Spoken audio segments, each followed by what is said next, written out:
Click করুন অ্যাপের bell আইকনে আর সাবস্ক্রাইব করুন এবিপি আনন্দ। সব সময় থাকুন খবরে। জনসংযোগ বাড়াতে ঘটা করে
মানুষ যেমন একজনের পাশে আরেকজন কথা বলে না, কথা বলা কমে গেছে, সেই জন্য গ্রামের মানুষরা যাতে একত্রিত হয়ে একসঙ্গে মিলে কালচারাল প্রোগ্রামে থাকে।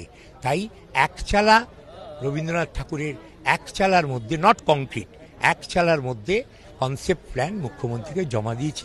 No BJP or any party, no political party, this is my concept.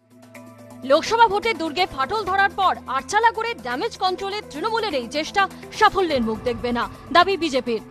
TMC এটা নতুন গল্প এখন সাধন বাবুর। উনি কি ওখানে গিয়ে প্রবচন করবেন আটচালায়, নাকি গাঁজা ঠিক হবে? সেটা আগে ঠিক করুন কি হবে। আটচালা করে দিয়ে কি হবে? শহরের পরিবেশ হিংসা মিশ্রিত হয়ে গেছে, স্কুল কলেজের পরিবেশ ঠিক নাই। মাচা করে দিলে বা আটচালা করে দিলে বাংলা সংস্কৃতি পাল্টাবে কি? এইসব ভড়ং দিয়ে আর কোনো লাভ হবে না। আর কটাক্ষ ছুড়ে দিয়েছে সিপিএমও। গ্রামের মানুষের স্বাভাবিক কেন্দ্র পুরনো আটচালা বলতে যা বোঝায় পঞ্চায়েত সেই কাজই করত। এরা পঞ্চায়েতরা 12টা বাজিয়ে দিয়েছে। যদি সরকারের টাকা খরচ করে আটচালার নামে মানুষের ওপরে এই আরেকটা বাড়তি কেন্দ্র তৈরি করে ভোট লুটের কেন্দ্র করতে চায়, তাহলে মানুষ জড়ো হয়ে আটচালা ভেঙে দেবে। প্রথমে প্রশান্ত কিশোরকে আনা, তারপর দিদিকে বলো ফোন নম্বর, এবার গ্রামে গ্রামে আটচালা। জনতার মন জয় শাসকের এই চেষ্টা কি সফল হবে? উত্তর মিলবে ভোটের ফলে। আশাবুল হোসেন ও অর্ণব মুখোপাধ্যায়ের রিপোর্ট, এবিপি আনন্দ।